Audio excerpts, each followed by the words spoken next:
Well, it's news night where we bring you all that's happening around the world in EVs. I'm Dave, welcome to Dave Takes It On. And we launch straight into the media with the media. Well, the Sun announces big increase in EV sales. We've hit 1 million EVs in the country. Everything's going smoothly. And yet the Telegraph says this is the end of the EVs. This is a farce, reached an absolutely new low level, soon going to be extinct, and we're going to get back to petrol cars. Wow. Well, this has actually hit the main headlines now, and there are people lobbying the government, asking them to get rid of the EV lies and the myths that are being spouted in the mainstream press and the media and online.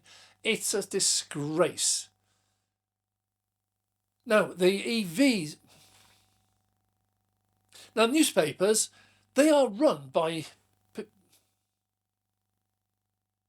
The newspapers are owned by people who have a bias, who have their own personal opinion. It's one of the reasons why they have a newspaper in the first place. And they have an agenda. They want to promote it for whatever reason. So we can see differences. But these differences now are polarising. There seems to be no middle ground.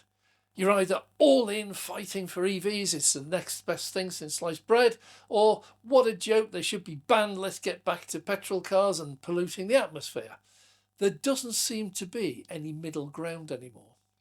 So the government's now been urged to get to action, urged to see if there's anything they can do to stop outright lies and these stupid myths and misconceptions that are being spouted. And Robert Llewellyn, fully charged, has already started a campaign on this, and I hope it's that that's kicked the government into action. But this is getting really ridiculous, where the more successful EVs become, the harder and the more lies the people who don't want EVs actually fight. People often say to me they hate being pushed into EVs.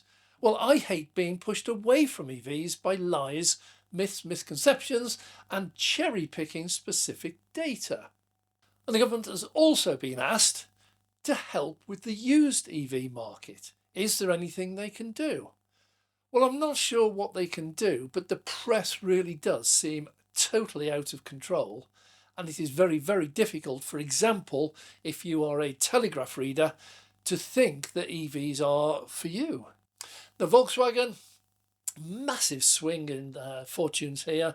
For a start, they're now cutting back some of the manufacturing jobs in Germany and shipping them overseas to Brazil and to China. But they've just appointed a new sales boss. And that's to introduce online ordering. Now, for over 100 years, VW and all the other legacy autos have relied on dealers. And dealers have an advantage in that if you make a car and sell it to a dealer, that's the end of your responsibility. It doesn't matter to you, within limits, how long it takes for the dealer to sell it on to the public, as long as they eventually do. So it's a good way of doing it. It's also introducing the dealers into the service chain and the maintenance and repairs, and so they do serve a purpose.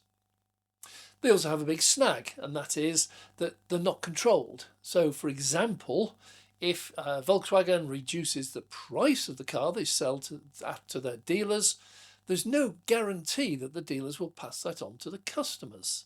So it's just lining the pockets of the dealers. They will pocket that extra and keep it themselves, unless they have to discount. But the biggest reason not to use dealers is simply the price. They don't do this for nothing. They want paying.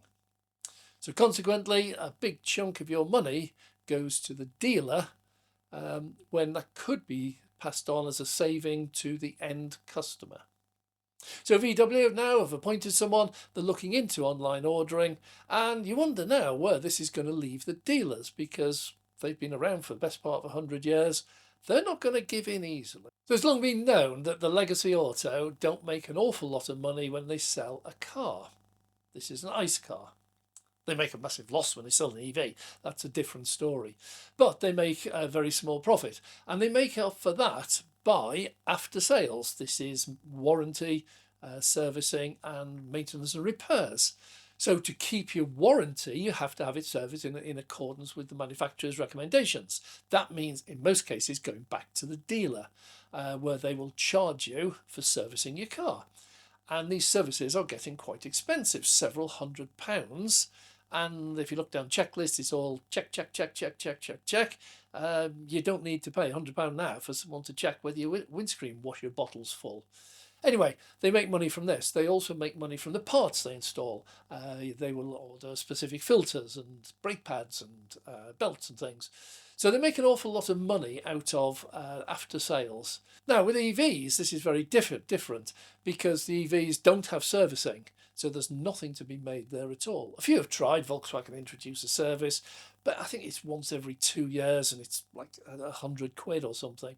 So it's not the same league. So with EVs, what we're looking for is getting into a different revenue, and this is digital services. So let me give you an example.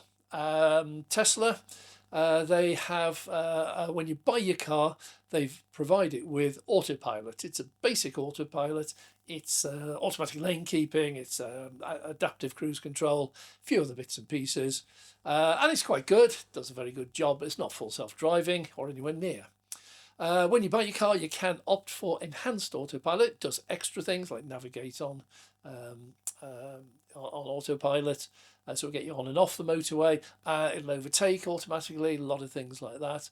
But that's extra. It's about £3,000 extra in the UK. And then there's full self-drive, which in the UK is £6,000. Now, I know full self-drive isn't available yet, but some people do order it with the car so that they've got a fixed price. So if it's released later, but it's a lot more expensive, they can just switch, use it, and it doesn't cost them that extra. Now, what Ford are spotting is whereas they make a few £100 from servicing each service, a few £100 from some of the parts they supply, people like Tesla are finding that after 2, 3 or 4 years, some of their drivers are upgrading their autopilot to the enhanced and paying £3,000, £3,400 I think it is, or upgrading to the full FSD and paying £6,000. Now, to put it into context, if Ford only make 5% profit on a car, that's not an awful lot of money on a £20,000 or £30,000 car. Tesla are picking up £6,000 2 or 3 years after the customer bought the car. And that is a very attractive revenue source for everyone. So the automakers, the legacy automakers, are now starting to realise that they can make more out of digital services than they can out of physical services afterwards. And that's why they're in this struggle at the moment. It is, they can't make the EVs to be effective and affordable and desirable, but they would like to get hold of the revenue that they can bring later on by simply adding extra services. So, for example, even Ford can later on add Apple Play and ask you to pay a £5 a month fee or something. So there's a lot of potential there for them, but they can't make the cars. Nobody wants Ford or GM EVs, and so they have this dilemma. They want to get the revenue, but they don't have the ability to make the cars that are attractive enough to get enough people to buy them so that the revenue is there. Well, in the meantime, the Italian government is just announced it wants to buy a stake in Stellantis. It's announced it's got €1 billion available and it wants to buy a stake to encourage the company to stay manufacturing in Italy and to try and encourage job growth and investment. But at the same time, Ursula von der Leyen, the head of Europe, she's actually negotiating a bill with all member states to try and ban or tax Chinese imports because they subsidise their cars. And you have to wonder if the Italian government giving Stellantis €1 billion, is that not a subsidy? No, we know the French subsidise Renault. So when is a subsidy not a subsidy? Now, as the Sun said in their headline, Volvo are actually reaping the rewards of EVs. They've announced that they expect record profits and they're also making a very good profit per car. Wow, a profit per car. Now, Ford last year claimed they were losing over $30,000 for every car they sold, every single one. General Motors won't declare how much they've lost, but they've said that the EVs are not going to come into profit till at least 2026. So they're losing money. And Stellantis, desperate for subsidies and tax breaks and assistance, they're not making any money on EVs either. So it's great to hear that Tesla make a profit, BYD make a profit, Geely has come into profit, and Volvo, which is part of Geely, they're announcing, record profits, record sales, record profit per car. Seems they're doing it right. One of the reasons Ford can't sell is because their software is so appalling. I ran a video a little while ago of an interview with Jim Farley. If I explain to, the listeners how crazy our software system is and why it's so difficult for legacy car companies to get software right,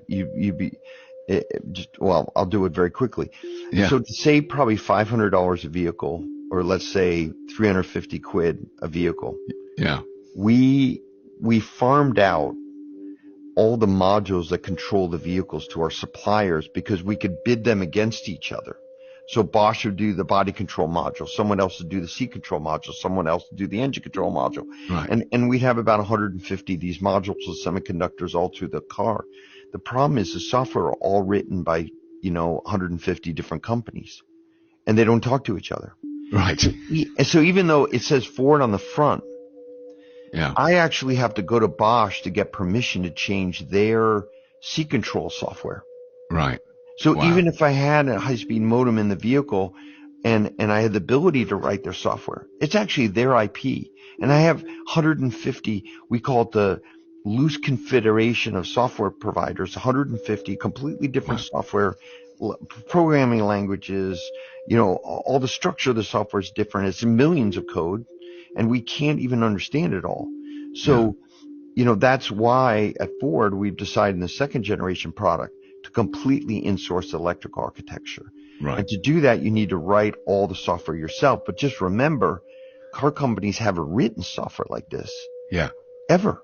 They've never written software. So we're literally writing how the vehicle operates, the software to operate the vehicle for the first time ever. Yeah. So Tesla, well in the lead because they'd worked the opposite way around. They started with the software and then they worked out what hardware they needed to add to it to get a car. So everything that was built, every component, windscreen wipers, screens, heated seats, automatic boot openers, every one of those was built so that it tied into the computer that was already there. In other words, they started with a computer, plugged everything else into it. So talking of Nio, they've just announced they had an 18% growth year on year in EVs.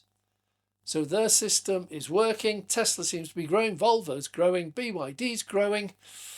Ford and General Motors seem to be going backwards. Okay, in the UK, there's a new Mini coming out. This is called an Aceman. It's a new model. It's an EV. It will be smaller than the current Mini, and it's going to come out later this year at a starting price of £35,000. And you're just wondering, does nobody actually look at what's happening in the real world? Everyone else is bringing out really cheap cars. You got Dacia Spring at about €15,000. You've got BYD, Seagull, Dolphin, and these are under €20,000.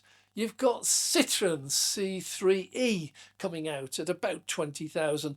And here's Mini introducing a new model which is smaller than a Mini, and it's going to be £35,000 starting price.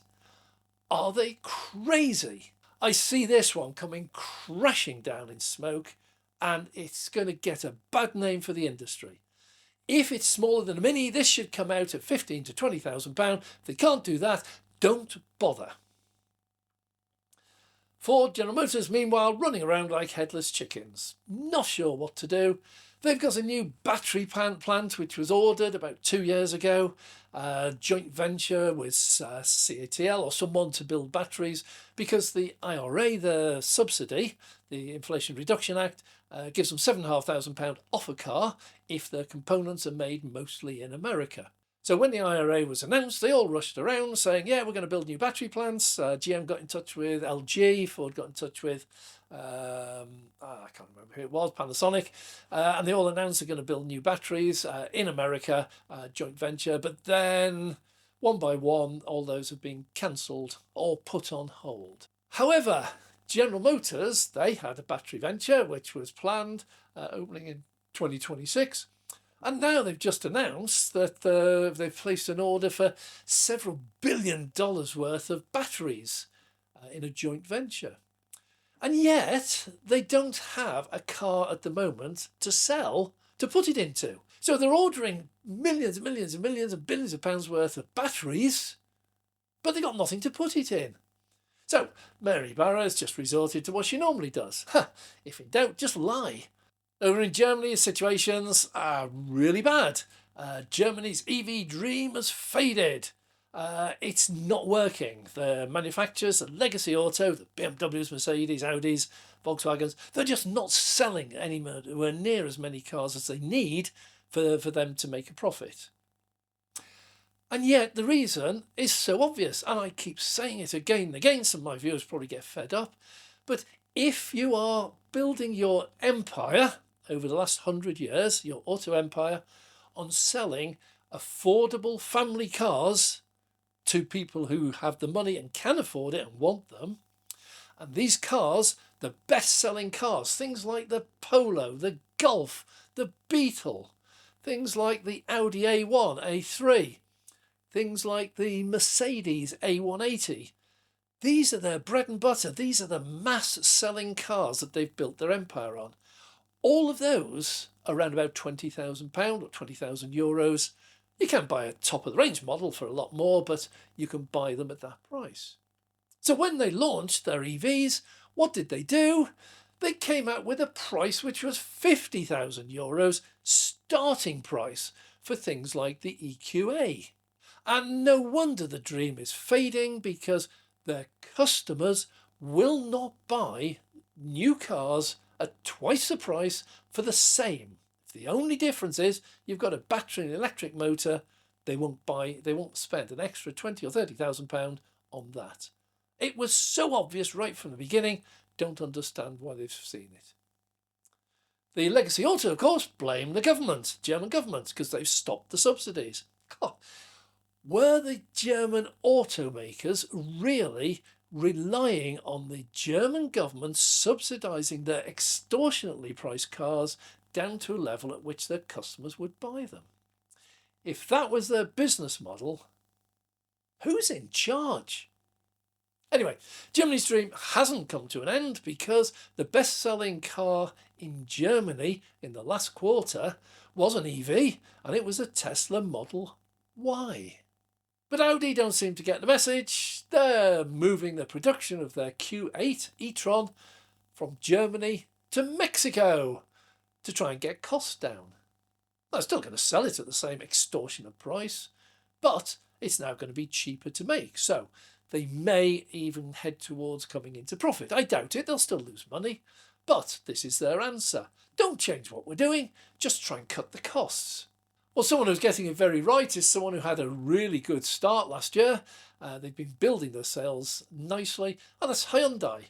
And they've decided to launch their version of a Super Mini. Now remember, our Mini is launching its own version of Mini, the Aceman, starting at $35,000. And Hyundai have decided to launch their Super Mini starting at, wow, €20,000. Now come on, that's the way to do it. Hyundai has realised that the mass market is to get your EV cars down in price until they match the petrol or diesel equivalent. When people go into a dealer's, they need to be able to see that's a petrol one, that's a hybrid one, that's the EV one. And they're all the same price. Choose whichever suits you. Don't go on price, because they're all the same. That is somewhere we're heading towards. So that's where we're going. Hyundai Good luck to you. I hope this car's a success. Meanwhile, Stellantis, back in Europe, they've agreed to build a battery plant in Spain. Hooray! Spain actually is heading towards becoming one of the central suppliers for all EV batteries throughout the whole of Europe. And it's a great location. They've got loads of space.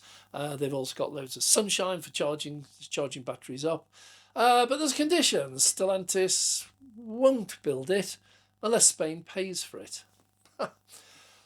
Subsidies once again. Spain might well end up paying for it just for the jobs it will create and the business it creates. But subsidies once again. What is going on? The French have decided to tackle this in a different way. They've had a look at the pollution. This is all pollution driven, by the way. So any of you out there who don't like the thought of climate change and pollution and air quality and zero 2050, whatever it is, and you think it's all a hoax, yeah, it isn't. All of the governments all around the world are very, very concerned about climate change, and they're concerned about polluting and killing their own population with the air quality. And the French have decided that it's the poor people who drive around in the old bangers. These are the poorly maintained cars, the old gas guzzlers, the ones pouring out fumes. You see them all over the place. And they've decided it's no good offering them money, because if you offer them a buyback subsidy, 1,000 or 2,000 euros to buy their rubbish car, it's just going to go on a scrap heap. They can't go and buy an EV with 1,000 or 2,000 euros, and they don't have the money and they don't have the credit to buy a better one. So the French government has said, right, let's subsidise them. Now, the full details aren't out yet. It sounds exciting if it's what I think it is. What they've said is the poor and the needy, if you're on benefits or whatever the measurement is, you can lease a EV for 44 euros a month. Now, that is ridiculous, because even the poor are paying 30, 40, 50 euros a month on fuel. So if you can now get a brand new EV for 44 euros a month, they're going to be swarming into them. And that means that all the old bangers, the old smokestacks and everything, they're going to be taken off and scrapped, and they're going to clean up the air quality once and for all. It's a totally different way of looking at it. Now, back into China, a lot of people haven't heard of Geely. And it's one of those conglomerates. It's a bit like Stellantis. It's got a number of manufacturers under its belt. And for Geely, these are popular names that we all know. Volvo. Now, Volvo isn't Swedish anymore. It's owned by Geely. It's Chinese. But they trade on the fact that it's a Swedish solid brand. Lotus. How many of you still think Lotus are built in this country? Well, they are, but Lotus is now owned by Geely. It's not a British company anymore. Polestar, we see them on the road. Smart cars. Now, we thought those were German. It was a BMW engine and a Swiss body style. No, they're owned by Geely as well. And Geely this year showed 20% growth of EVs for 2023. So last year was 20% growth on 2022, and they're off to a great start in 2024, with Volvo announcing they got more customers than they can handle. They can't keep up with the demand, and they're making a profit out of the business, and they're making profit off each one they sell. Amazing, isn't it? That someone like Geely, a Chinese company, can take a traditional brand like Volvo or Lotus and turn them into a profit. Nice. Now, break from tradition. Polestar 4, it's coming out. It's got no rear window. Oh, yeah, like this one. Polestar, yeah, their new car. It's not out yet, but they've done away with the rear window and fitted cameras. And this takes me back to asking, why do we actually have windows? Now, interesting exercise for anyone who wants to. Just go out now, right? When you finish watching the video, go out to your car, sit in it, turn around physically and look out the back window. I've just done it on mine. I've taken a photograph of it. See that here? And the window is tiny. You can see hardly anything out of it. And you get a couple of guys in the back, you can see virtually nothing out of it. So you're relying on your door mirrors. So, do we really need them? Now, Now we see this a bit more recently in Trafford Centre. I went there with Jonas to do some filming recently, and most Tesla superchargers, they have the big strip at the back to stop you driving too far. So you just reverse until your wheels hit the strip and you stop and you're the right distance from the charger. Virtually all Tesla superchargers have this throughout the country. Trafford Centre, they don't. Don't know why, but they don't have them.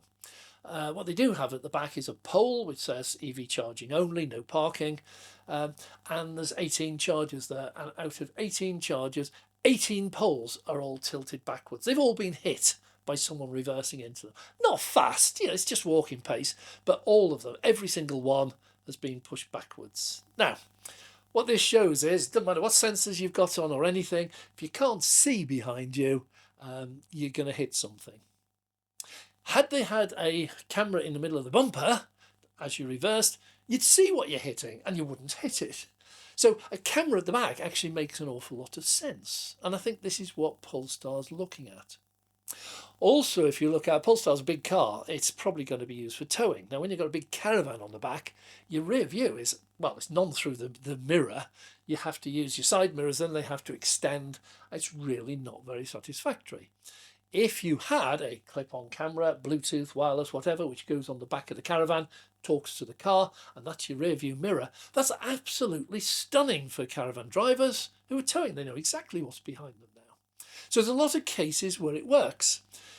I'm ex-military, ex-Royal Navy, helicopter pilot, and when you go on board a ship, no windows. Yeah, the bridge has, you can look out so the captain can see where he's steering, but in an emergency, in a situation, they abandon the bridge and they go down to the command centre, which is deep in the bowels of the ship, and there they've got all the screens and monitors and everything there. But for the ordinary crew, no portholes. And reminds me of a science fiction film where you see someone talking and they're looking out the window. Beautiful scene with a lake and trees and everything else. And then all of a sudden the phone goes and this turns into a video conversation. It wasn't a window at all, it was a screen. And you're thinking to yourself, why do we actually have windows? And Polestar is now having a look at this, and they're saying that there are some advantages to not having a rear window.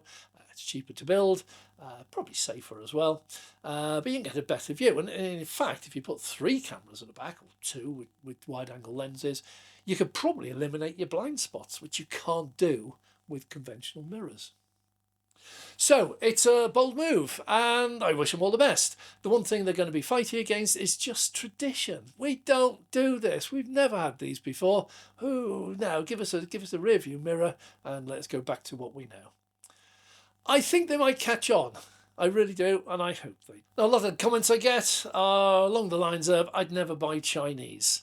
They're rubbish quality, don't know what they're doing, etc., etc.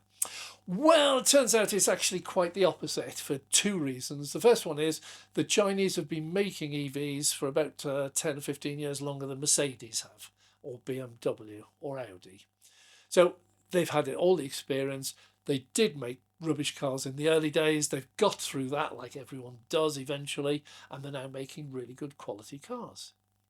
But the other thing people don't realise is that BMW, Mercedes, Audi, VW, they all have factories in China, all of them.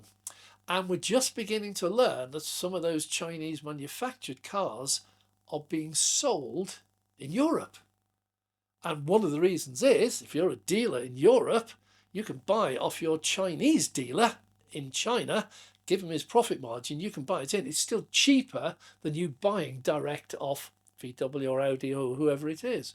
And so these cars are coming on the market. So it's just a point to bear in mind that you might have a thing against China, but you might actually, when you order your VW or your Mercedes, you might actually be buying a car that was manufactured in China.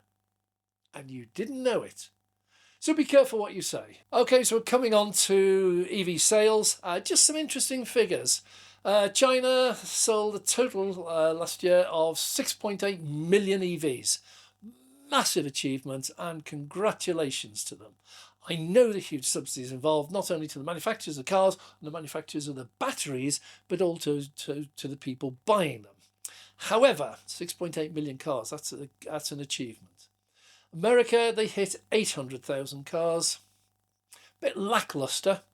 UK, we hit 85,000 new EVs on the roads in 2023, and it pretty much matched Australia, 87,000 EVs on the road bought in 2023. But both of those are eclipsed by Norway. Now, UK population about 60 million, Australia's in the 20 millions, and Norway's probably about 6 million, 7 million. 104,000 new cars last year. And that's new EVs. And that's slowing down a bit. And that's all headline news around the world. Even Norway, the capital of the EV world, is slowing down. Well, it's slowing down because everyone's got one. If you look at the penetration, it's about 90%. And I had a comment from one of my viewers in Norway who said that if you now drive a petrol car in Norway, people look at you as though you're mad. And if they see you buy a new petrol car, they think you're definitely mad now. And they wonder why you've done it.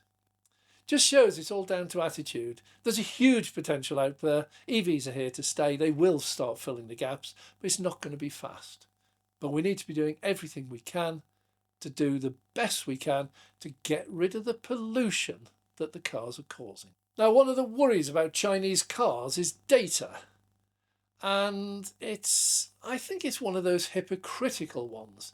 Oh, if Chinese cars are allowed in here, they will scalp all our data and send it back to China and they'll take over the world. And I'm thinking, yes, but isn't Amazon and Google and Microsoft, aren't they all in court at the moment for having a monopoly on what they're doing with your data? I think some of them are being told they must break up the monopoly they have. They're getting too powerful. So for people who are worried about China, worry about people closer to home, your Amazons and your Apples and your Microsoft. You see, the problem with data is it's not just data. For example, if I go to my doctor, I would expect my doctor to know what I've had in the past so that he can treat me better in the future. Is this recurring? Is it something that's happened? And if he didn't have any data on my previous illnesses whatsoever, I'd be very concerned about that because he's supposed to be looking after me, or she's supposed to be looking after me. So that data I'd like them to have. My bank needs to know, do I have a salary coming in? What's my credit rating? How much money have I got, etc. And they need to do that before they can issue me with a bank account or a credit card. They're not going to send out a credit card to someone who is unemployed, hasn't got a job and is a drug dealer and would use it to just go out and buy drugs. So some of the data is critical. They have to have it. Other data is useful. I'm talking here about advertising. If you want to have a real fun thing to do, sign up for a website. Doesn't matter what it is, go to a website that you've never been to before on a product that you've never wanted before. Let me give you an example. Bird cages. Now, I don't keep birds, don't like birds in a house, would never have a bird, I've never bought one, would never buy a bird cage, etc. But as an exercise, I went on to a site which actually makes and sells bird cages. And it asked me to register, to log in. So I logged in, but I misspelled my name. So instead of Dave, D-A-V-E, I spell it D-A-Y-V-E.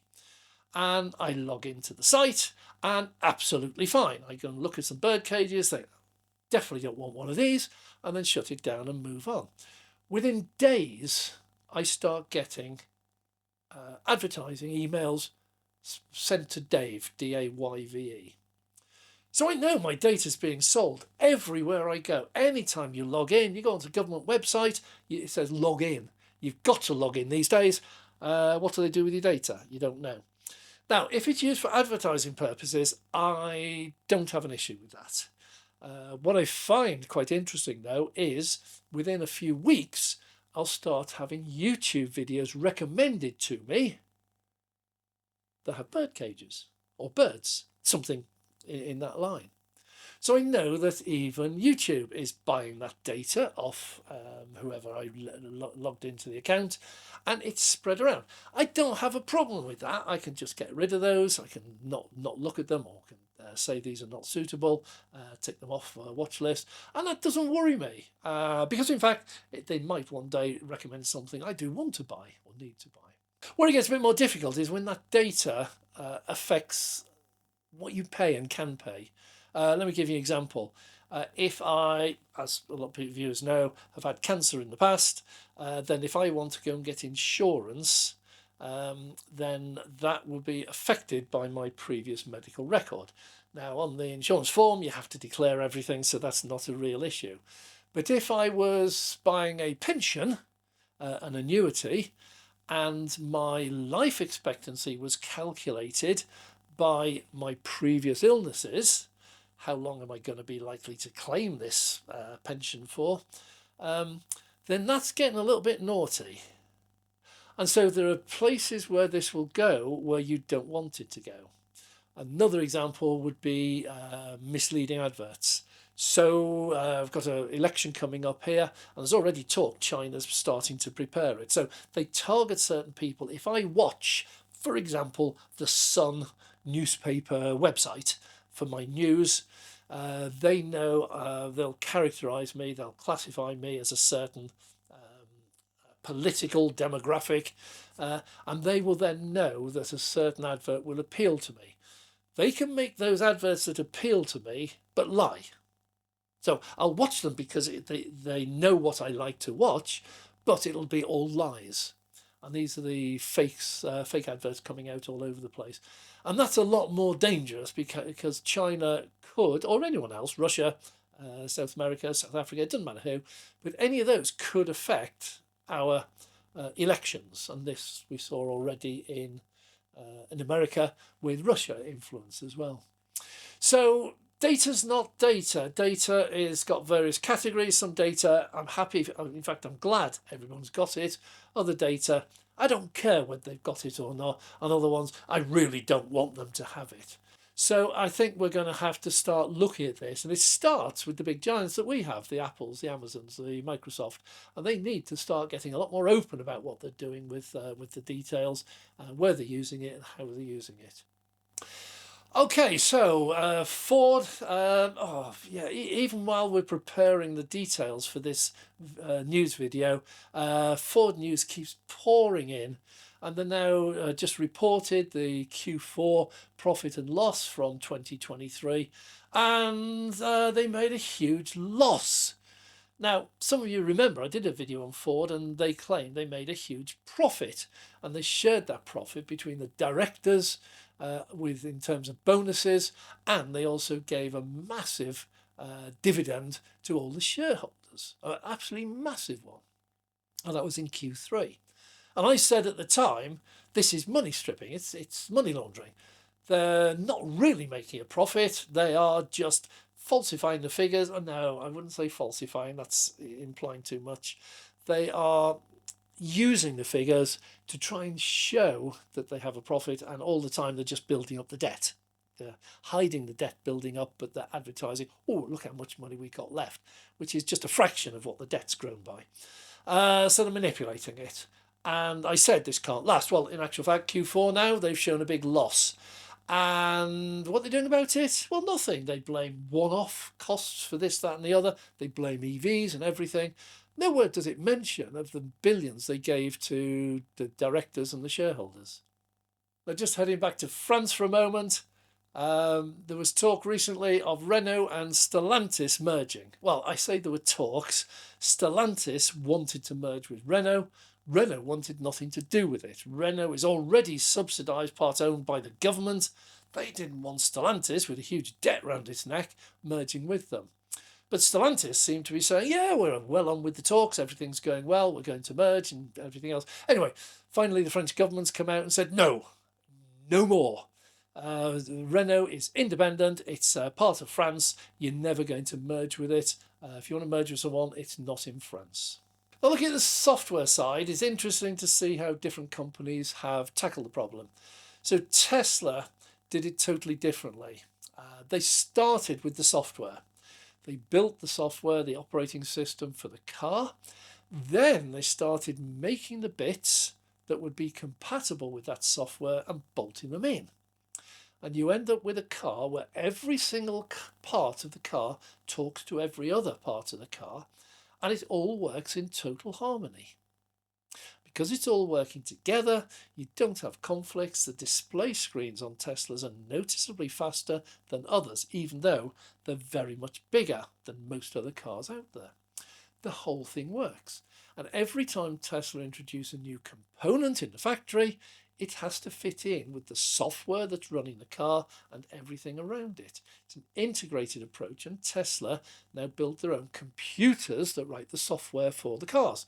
So it's a fully integrated approach, and Tesla is heading up to nearly 100% of all their computing and software is done in-house. When we look at the others, we saw already with Ford buying the parts, and whatever software is attached to that part, that's the software they're lumbered with. It's a really poor approach. It shows a total lack of understanding of how you get different parts of a car working with others. But that's Ford. Mercedes-Benz and BMW tend to run open source software on most things. You just buy something off the shelf, which is available to everyone. And then they use other programs for topping up the rest. So they might go for Google Maps, for example. And then they will look at negotiating with Google or Apple or whoever it is, Microsoft, and try and get some purpose-built software unique to their car. So they run a hybrid system. A lot of the stuff's open source, some of it is just pure Amazon, and they have their own proprietary, which is built in conjunction. And what that's doing, that's hampering them now. It's holding them back because they can't grow at the same rate in the software as someone like Tesla. If we look at in the hardware side, BYD is a classic example of this. BYD started as a battery manufacturer. This is in EVs, not in the formation of the company, but in the EV market, they started making the batteries, and they're one of the world's largest battery manufacturers. And because they make the batteries, they thought, well, we may as well put the car around it. Because they made software for the batteries, so they would work efficiently, they already had the software. When they started building the body around it, then you find it all starts working together. Same with Nio.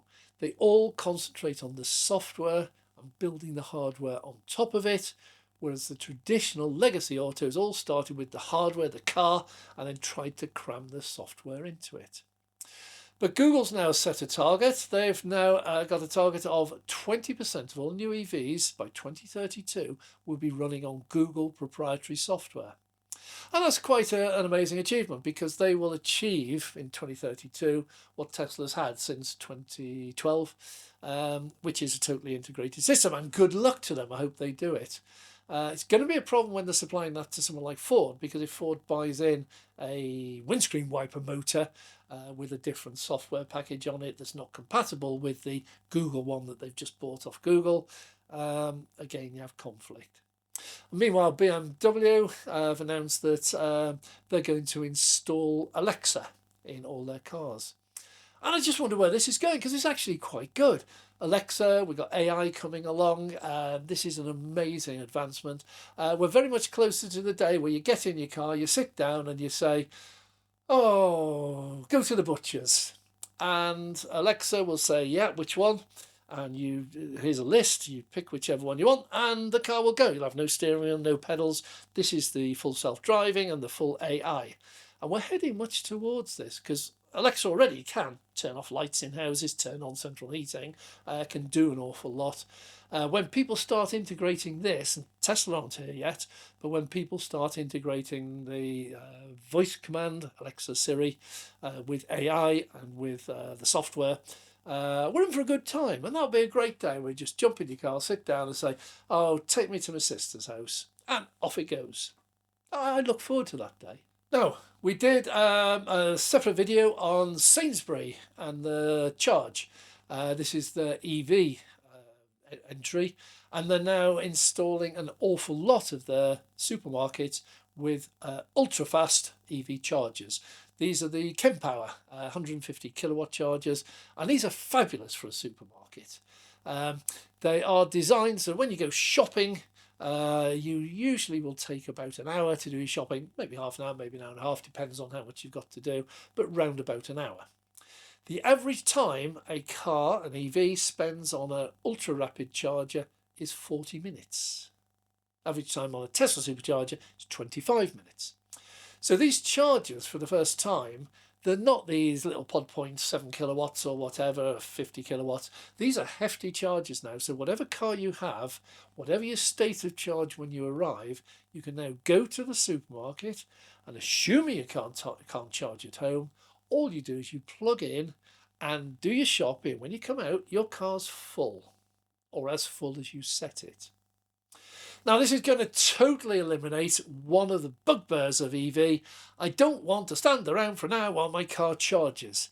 Great, don't. Go shopping for half an hour while your car charges, and when you come out, it'll be full. You don't have to do that. I don't want to have to search the neighbourhood for somewhere to plug in if I can't charge at home so I can leave my car overnight. Don't bother. Go to your supermarket. Plug it in while you're shopping. The big problem with that, everyone will shout immediately, is, but they're too dear. And that is exactly the point of the Sainsbury's video that I released. I should be able to find a link down below in one of the playlists. Morrisons has just announced they've signed a letter of intent, an agreement, to start working with MFG, this is Motor Fuel Group, to start installing chargers, ultra rapid chargers, in 373 of their stores, plus another 400 undisclosed locations. They're probably little mini shops or something that they happen to own. So all of a sudden, now you've got Sainsbury's, they're well on the way on the rollout, and you've now got Morrisons saying, yeah, okay, we've just done a deal with one of the major EV charging networks. Next to announce will be Tesla, be very soon. And the really good thing about that, as there will follow, of course, is that the supermarkets are hugely, hugely competitive. The reason Tesco have to respond is that if everybody does start going to Sainsbury's to do their shopping so they can charge the car, Tesco are going to lose their customer base. Now, the supermarkets make a very small profit margin. It's down about 3 or 4%. It's really amazingly low. And if they lose 5 or 10% of their customers, they can lose the whole lot.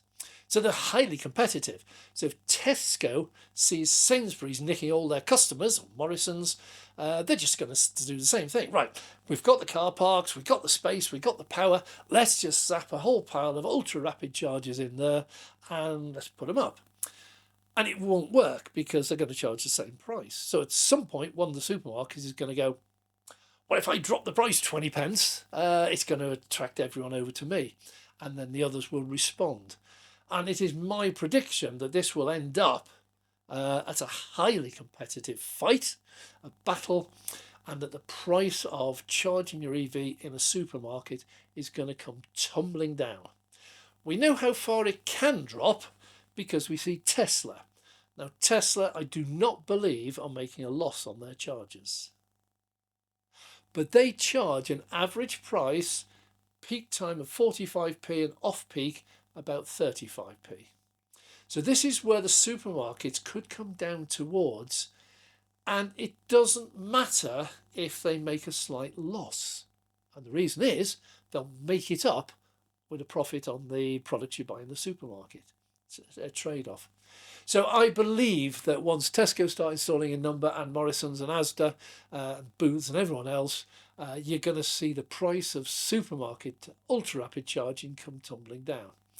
If it comes down anywhere near where Tesla is, around about 40p, this is very, very competitive if you can't charge at home. If you can charge at 25p, which Tesla superchargers do off-peak, that's virtually the same price as plugging in at home. So we're heading towards a situation where the supermarkets are now going to start driving down prices.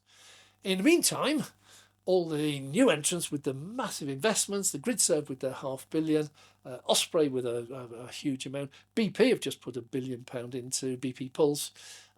They're just creaming off the profits at the moment. They're just going for absolute maximum you can possibly get out of it while they can, because I think they also see big competitor is Tesla, but also the supermarkets will become a big competition. If you look today at petrol prices in both supermarkets and in the garages are dearer. Supermarkets are creaming off an awful lot of that business. But the garages have actually dropped their prices from what they used to charge to try and compete on the grounds of, well, we're better quality petrol than they get. So you can pay a few pence more. And that's what's going to happen with the EV charging, is it's all the same electricity. You can't claim that your electricity is better quality than Tesco's, but you can claim a better service. So if you make it a more attractive facilities, more pleasurable experience to charge there, you might be able to charge a little bit more. So that's my prediction. A lot of people cashing in on EV charging at the moment. Nothing we can do about that until the supermarkets really get their feet under the table. Then we will see a change. Well, that's it for this week. A massive amount happening out there. Total chaos and turmoil in the legacy auto market. A lot of exciting things happening in the EV startup market. Prices coming down on new EVs. We're going to be seeing the first EVs in the UK under £20,000 this year. It's going to be a game changer. France with the $44 euro subsidised EV rental, that's going to be massive, because if that works and gets all the polluting cars off the road, it's a quick and cheap way of getting the same done in the UK. So an awful lot happening out there. Thanks very much for watching. If you have enjoyed this, please subscribe, hit the like button, and also click the notification bell so that we can notify you when we release the next one. Thank you very much once again to our Patreon members who support us. Without you, we would not be able to go out and do the things that we do. So thank you very much. And if anyone wants details of Patreon, you'll find it down below. I'm Dave.